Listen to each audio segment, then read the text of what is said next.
The American embassy in Kabul, Afghanistan came under fire this morning. Right now, there are hundreds of protesters. From the attack in Benghazi, Libya, that killed 4 Americans, including a U.S. ambassador.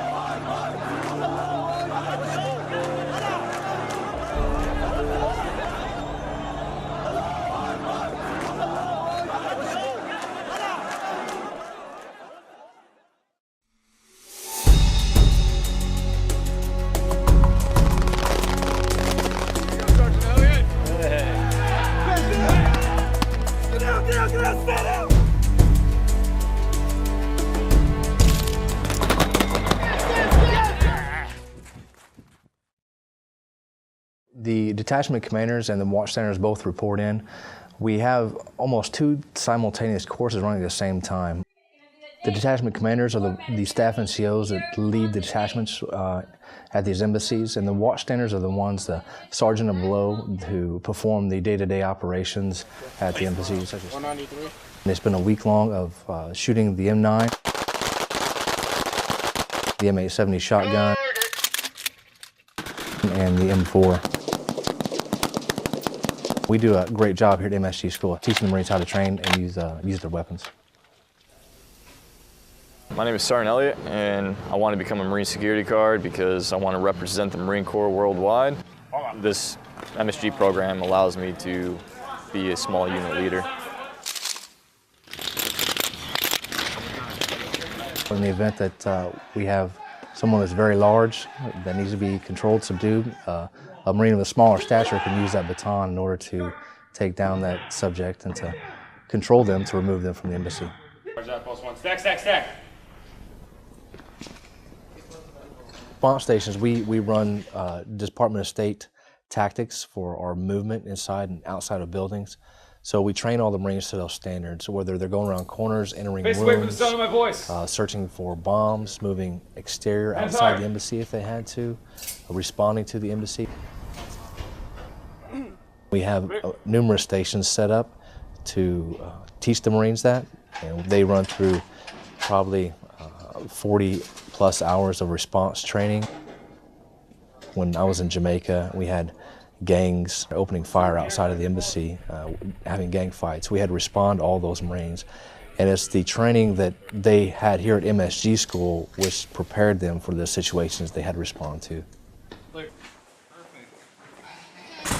The OC spray in the gas chamber is probably the most difficult part of this school. I've never been OC sprayed. Honestly, I can't control anything. Execute. Get back! Elbows, ready? Strike! Get back! I'm gonna ready. cry probably. Get back! Oh, there we go. OC. How many can you hold up? 2. So when they get OC sprayed in the face, it's definitely an eye-opening experience, and they've never experienced that before, and they still have to execute all the techniques. They have to be able to hit, kick, punch, take down an opponent, use their baton, and they've never really had to do that before, so it's a new experience for them. So it tests their ability, and it's also a huge confidence builder. I think it's probably one of the worst things I've ever done in my life.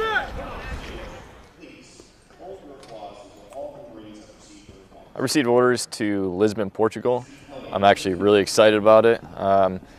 It's really what it comes down to is the needs of the Marine Corps, and it makes it exciting for me because I don't know where I'm going to be going next, and I didn't know where I was going the first time. It makes it kind of exciting, keeps me on my toes. I've been coming out here on the Saturday before the birthday for the last 4 years. This started in November 2010. My wife is interred here. The birthday is very special to our family, so Linda always made them a big day, so I figured bring her a flag. And I went back to the PX and got a handful, of 5 or 6 more flags, and put them out here. The next year we put the word out and had maybe 12 people, including General Al Gray and Major General Dave Bice. What we did was brought out a group of folks who love Marines, and in order to demonstrate that, put at their grave sites of family, friends, comrades, and Marines that we never knew, yet made the ultimate sacrifice and are buried here today. The Marine Corps birthday is central to the spirit and the core of who we are. Every one of these people, their family, you saw people have been out of the Marine Corps for 10, 15 years. They heard about it, they came up here because once a Marine, always a Marine. This is a family day, and this is an event they want to be a part of. This means a great deal for us to be able to get the word out to others, to know what we do and why we do it, and to everyone to wish them a happy 239th anniversary of the Marine Corps and happy Veterans Day as well. Semper Fidelis.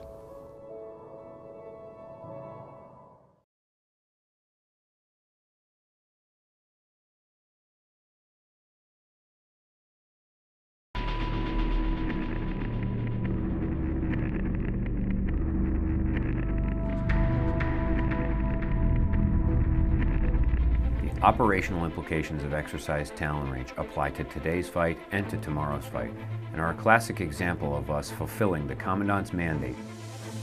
My name is Major Jeremy Winters. I am the MOTS 1 Command, Control, and Communications Department Head. From an aviation perspective, what we're really trying to do is showcase how marine aviation truly is an enabler to these types of evolutions. On December 15th, 6 MV-22 aircraft will load approximately 80 infantrymen and support Marines in 29 Palms, California. Those aircraft will launch from 29 Palms en route to Fort Hood, Texas. They will meet KC-130 refueling aircraft en route as they fly across America to conduct refueling activities. While those refueling activities are going on, AV-8B Harriers, which launch from a different base, will arrive over the Fort Hood objective area, collect pattern of life with their sensors, and, if they see them, strike enemy targets that may be prohibitive interference in the objective area. This entire package will arrive in Fort Hood, Texas. Harriers will provide close air support and air reconnaissance services to the assault flight as they come into the zone. We will then go and interface with an embassy that is under duress. Internal to the MV-22 flight is that we're using an architecture of PRIC 117 Golf radio. They employ the Advanced Networking Wideband Waveform, or ANW2, Wi-Fi architecture, if you will, that allows the aircraft, while in flight, to be operating in an intranet. Infantrymen in the back of these V-22 aircraft will actually be able to collaborate in real time while they are en route to the objective area as injects come from either the Tactical Air Command Center or the Strike Flight Lead aircraft. We look at information as a weapon system. We have always been the folks that integrated the A and the G in MAGTF to ensure that aviation capabilities are at the place and the time of the MAGTF commander's choosing. Regardless of how our force is shaped over time, Marines demonstrating the ability to be the 911 force when the combatant commander needs it, to be able to put forces with integrated fires, command and control, and maneuver in the objective area that a combatant commander needs at a moment's notice. That is what the Marine Corps provides them, and we can do it with a fully functional package that allows us to see a conventional force, not a special operations force, doing the same kinds of things in a major combat operation that they can do in a rapid crisis response force. Go ahead, load it. Put your back. Good. Hurry up, hurry up, hurry, hurry, hurry. Put it in. Deflection.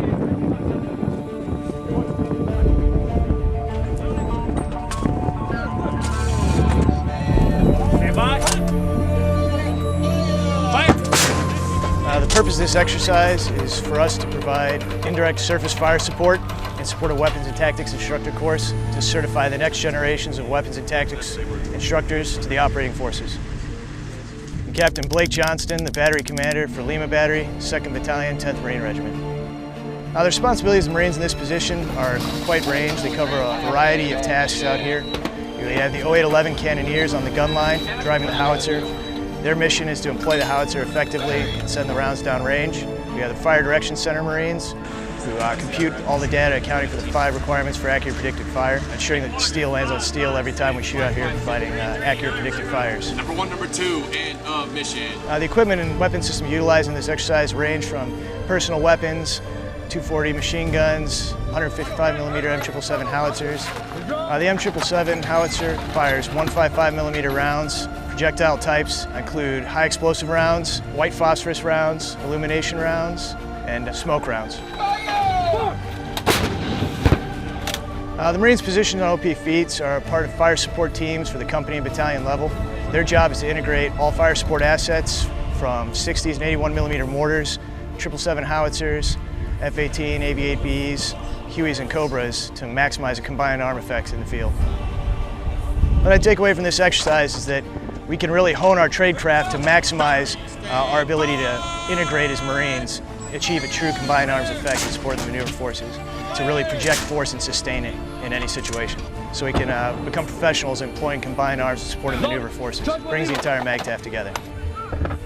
The Marines out here have done a phenomenal job. Everyone has really come together across the MAGTF to maximize their training opportunities. Every day out here, these guys lived under a very realistic, austere environment, similar to what we face in Afghanistan and Iraq, and the future of potential conflicts in the Middle East. So these guys have really put a maximum effort out here, and they are definitely training like they fight. So all the credit to the effectiveness of this exercise goes to the Marines.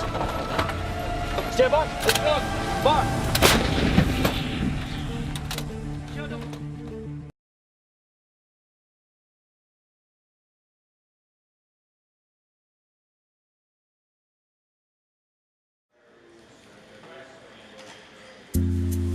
Today we went out on a mobile clinic that is sponsored by the Ministry of Health. These clinics get out and see the rural villages that don't really have access to healthcare. And we've been able to tag along on these mobile clinics to get out and see what's actually going on out in these villages and how they do healthcare out there. We're looking at how we can partner with their doctors, how we can partner with their nurses to provide better care and learn from each other. What are you eating? What do you eat for dinner? So primarily the patients that we see on these mobile clinic days are diabetic patients. The other side is we see a lot of pregnant women, and then we do a lot of well child checks. What kind of milk? Today I worked with Susan, who is a rural health nurse for the Ministry of Health. All right. A lot of these clinics that we'll go out to, they only have a nurse that works there, and so they see everything that comes in. This is our 5th mobile clinic that we went on today, and they've all been very different. Today we were very stationary. Some of the other mobile clinics will be very mobile, lots more house calls. How's everything going? Okay. At the end of the day, it's a lot of thinking back on where are the opportunities from a public health perspective, and working with the host nation nurses and providers. I'm Lieutenant Commander Tim Whiting, Public Health Nurse from Naval Medical Center Portsmouth, here in Belize on Southern Partnership Station.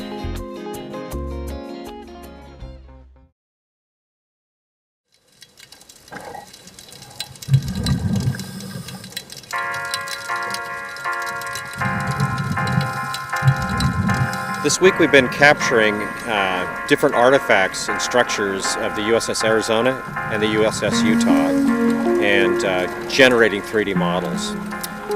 What I'm using is photogrammetry, and that's just taking a camera and I take a series of photos in a certain way around an object, and the computer's able to determine where at in space the cameras are located and generate 3D geometry.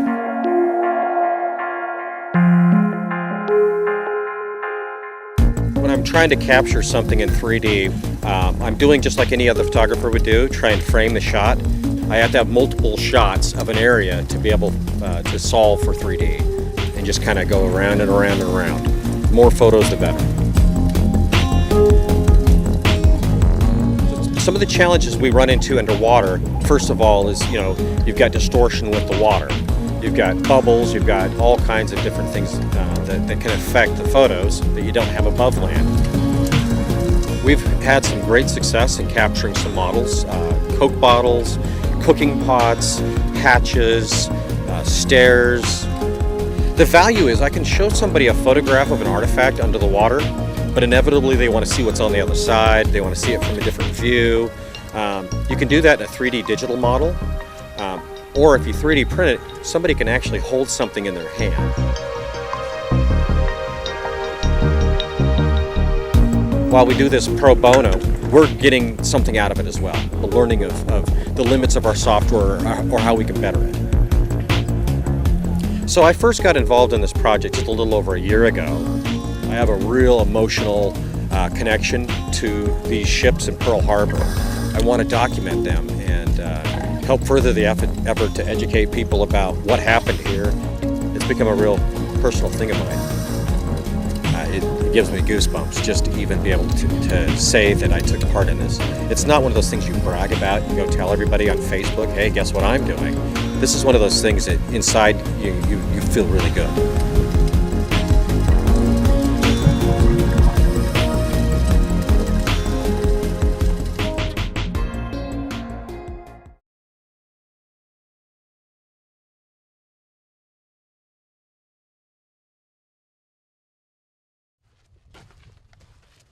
Yesterday, as most days, we went out on a dismounted patrol south of our fob to a village of Espandi. Basically, we got some intel that some bad guys were storing weapons in a building. So we went down there to kind of check back up. And as we got down into the village, we ran into some sketchy guys, guys that just their stories didn't match up. Just a lot of sketchy reports. No one had the same story. Everyone, they were all family. They all lived in the same compound, but no one's story matched up. He said everybody is teachers here, so we are good people. Okay, if they're good people, they have nothing to worry about. We're not going I to told take him. them. Unfortunately, we weren't able to detain them. So as we started to RTB to head back to the base, we got word that the Taliban were maneuvering on us from the south. But it's one of those things that, you know, unless we have confirmed visual, we can't really do much. So we just had to continue moving back to the base. But as we were headed back to the base, we had to cross about 2 kilometers of open desert, and we got about 500 meters outside of the village and started taking some pretty accurate fire from 5 to 7 guys.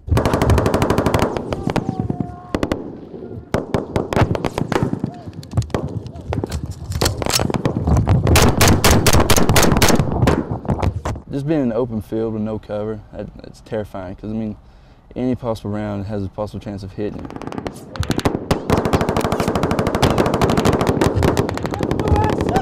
It's scary. You have nowhere to go to take cover. All you can do is get on your belly and try to maneuver around the position as much as you can.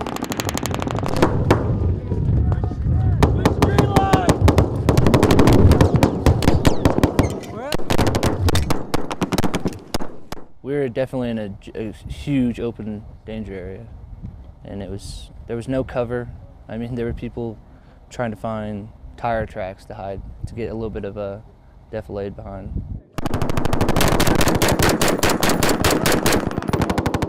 Where I was towards the front of the formation, so I run to the mortar. We normally get the 60 set up so we can shoot as quick as possible. Yesterday we were having a hard time finding out where they were shooting us because it was multiple directions. It was coming from that also. All right. Lewis! That white building! 2427, send it. So as soon as we got a good distance and direction, I sent that up to the mortar. He fired it in a handheld mode. Hang it! Hang it! I hanged it. All right, shoot it. Ready to fire?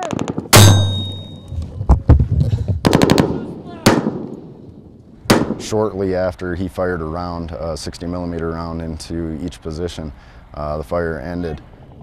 Where'd the motor go? Negative, brother. I ain't got nothing, man. And so luckily the enemy broke contact first after some effective fire from our platoon, and we started RTBing, and you know, I'm sure we were taking some harassing fire at that point, but it was not super effective. Somebody's fucking shooting at us still. It's like being on a roller coaster right before that big drop, you know, when you don't know what's gonna be at the bottom, you know, but you know that you're stuck on that ride regardless if you want or not. Yeah, but in the same aspect, they could be pushing us towards Highway 1 for a drive-by. Yeah. They can try.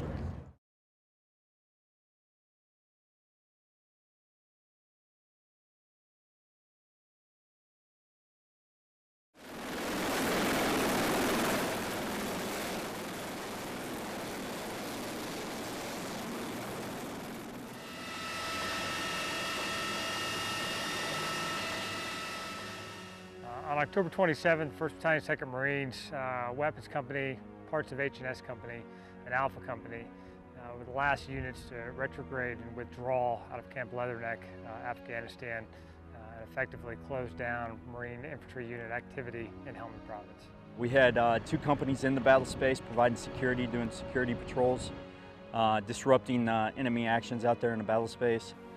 We had 2 companies on the wire, manning the military entry point and guard posts for Camp Leatherneck. And I think that the Marines performed phenomenally.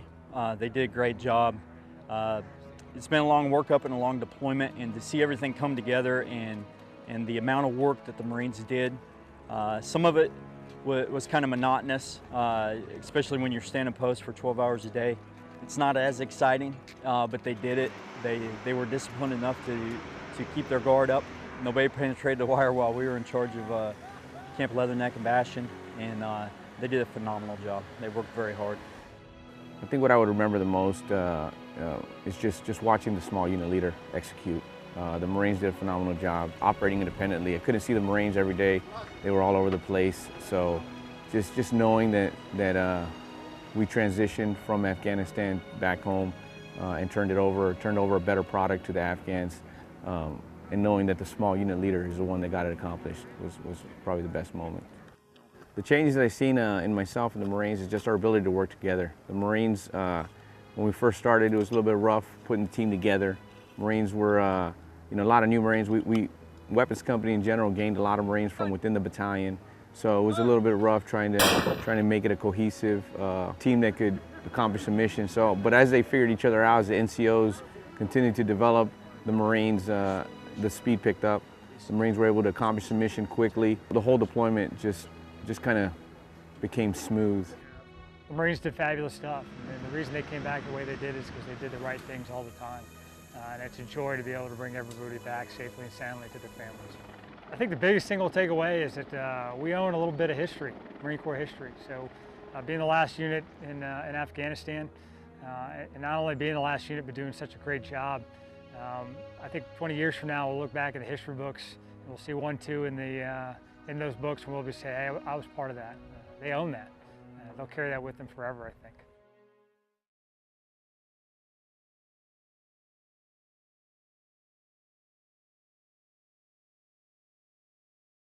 I used to have a do not do list that was a list of all the signs of someone with suicidal intention.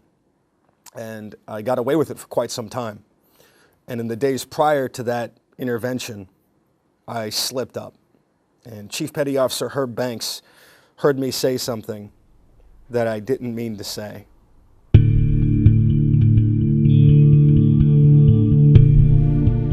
He said something, and I responded with, relax, I'm not gonna kill myself. So I briefed, the rest of the chiefs at the time, and we ran up the chain of command. We just brought them in, the Professional Development Board, for a conversation. It's not a disciplinary review board because there were no charges, being filed against him. We knew there was a problem, and we just needed to figure out what it was. So when he showed up to the Professional Development Board, there were 7 of us. There were 7 chiefs. Pastor Thompson's very well polished. It took a while before we really started to wear through some of the veneer. The end of it happened very, very quickly. You could see him starting to get frustrated. You could see, he was starting to trip over himself with his words and his answers. I let all my defense down. Uttered a certain 4-letter expletive, and then said, okay, here's the deal. I want to die.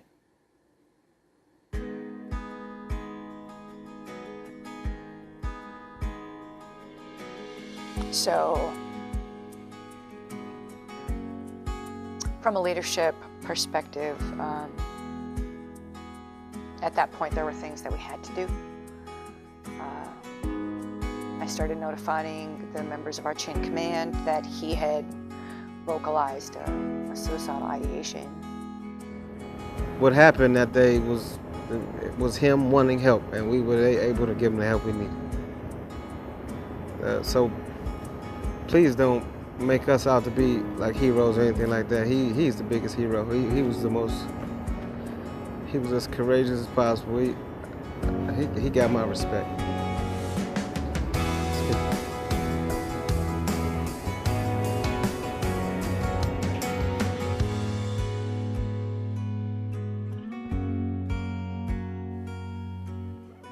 And that's when it really started.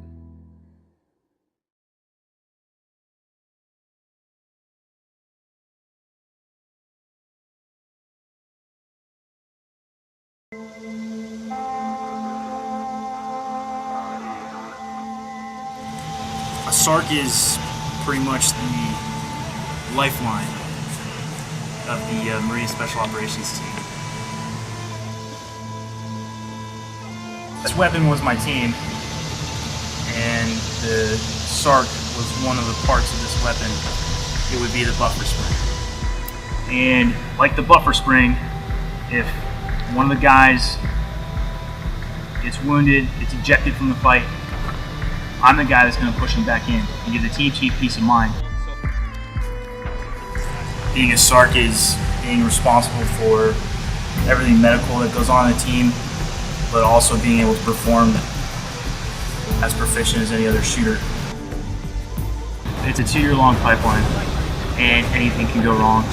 You really have to look at yourself and think about what you're doing, and is this really what I want to do? And those are the times that are really, they're just moments of weakness that everybody goes through when they're doing something of this magnitude. The best medicine on the battlefield is superior firepower. And, you know, to me, superior firepower is my team going into the house as aggressive as possible and getting out of there with everyone intact. And if something happens where they do get shot, I know exactly what to do. Definitely a weight on my shoulders. And sometimes it definitely keeps me up at night.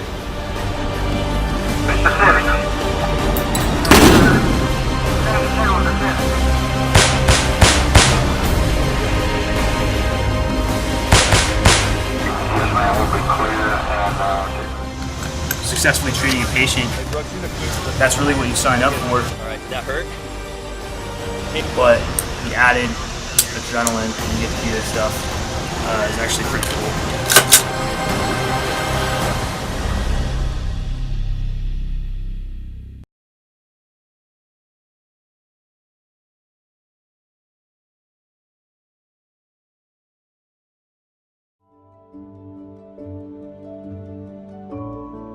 I remember opening my eye, and I was on the 5th floor, the recovery floor at Walter Reed, and it was around Christmas time. And the first thing I saw in my first memory was looking up at my hospital wall, and I saw Christmas decorations and stockings that were hung. And so my first memory of waking up from being in Afghanistan was, yep, my mom definitely hung stockings on my hospital wall. There's just not really words. I mean, she's my mom. I love her more than life itself, so. This card reminded me of you so much. You always had a cape on. Batman, Spider-Man, Superman. That's what you are now, Superman. I wasn't surprised at all that she kept everything. My mom's done a great job, and as far as the letters go and all that kind of combined, I'm just glad we have it, and I'm glad we have those memories to always keep and share. You know, the phone rang at 1:35, and it was, you know, a lady on the phone, and she just said, you know, Kyle, is this Kyle Carpenter, and can you hold for the President of the United States? Yes, sir. Fine, sir. How are you? Well, I'm doing just fine. It's my pleasure to let you know that based on the recommendations of the Secretary of the Navy and Secretary of Defense, I've approved the award of the Medal of Honor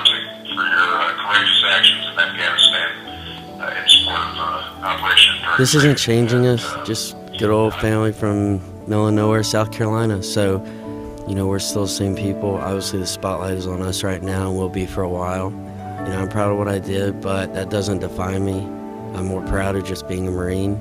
Right now I'm in school and I'm just a normal college student, and that's what I'm going to keep doing for next 3, 4, 5 years. I wanted to be a Marine first while I could and while I had the opportunity and while my body would allow it. So I did that, and now it's just looking forward, and I'm going to just try to impact the world and the people around me in the most positive way I can, and try to be a good person and do good things. Pretty cool, your brother getting the Medal of Honor? Prize? Yeah, Paul, it is. We're very proud of you, son. Dear Kyle, well, it's crucible time. Can you believe it? I know your days have been long, but I know in some ways you can't believe you have made it this far. I have really been thinking and praying about the crucible. I know you are ready. To think how you will feel at the end of those 54 hours. What you will have accomplished in that amount of time will be what most people do in a lifetime. You should be so proud of yourself. I know you will use every single aspect of everything you have learned. What an awesome feeling to see your sense of accomplishment. I read all the events are named after Medal of Honor recipients, and that the drill instructors will take the time to read the citation of the award. I can't imagine the emotion to hear about the ones that have gone before you. On that final march, every step of the others that have gone before you, you will think of them. You will have done something so awesome that so few have done. You will remember that march the rest of your life.